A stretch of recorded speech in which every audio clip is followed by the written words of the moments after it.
Дені сау өмір сүрудің басты шарты таза қоршаған орта, ашық және жабық алаңдарда ауа ластығы. Су сапасының төмендігі жеткіліксіз гигиена және қауіпті химикаттарда медициналық проблемаларға әкеліп соғады. Осы проблемалардың басында тыныс алу және қан тамырлы аурулары, рак, демікпе, түрлі аллергия, өсемпаздық ақауларға келеді. Соңғы жылдары қоқысты қайта өңдеу мәселесі күн тәртібіне өткір қойылды. Әйтсе де қоқысты сұрыптау мен қалдықтарды қайта өңдеу әлі де кемшін тартып тұр.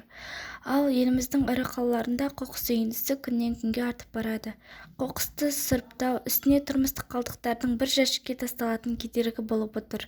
Дегенмен Астанада тұрмыстық қалдықтар сары және жасыл түсті контейнерлерге сұрыпталып тастала басталды. Сары жәшікте пластик, қағаз, шыны, металл және ұсақ-түйек электронды техника қалдықтарын жинауға арналса, жасыл контейнерлер тағам бөліктері, органикалық қалдықтар жиналады. Негізі мақсат полигонды жиналатын қоқыс көлемін кемітіп, елімізді қайта өңдеу саласын дамыту.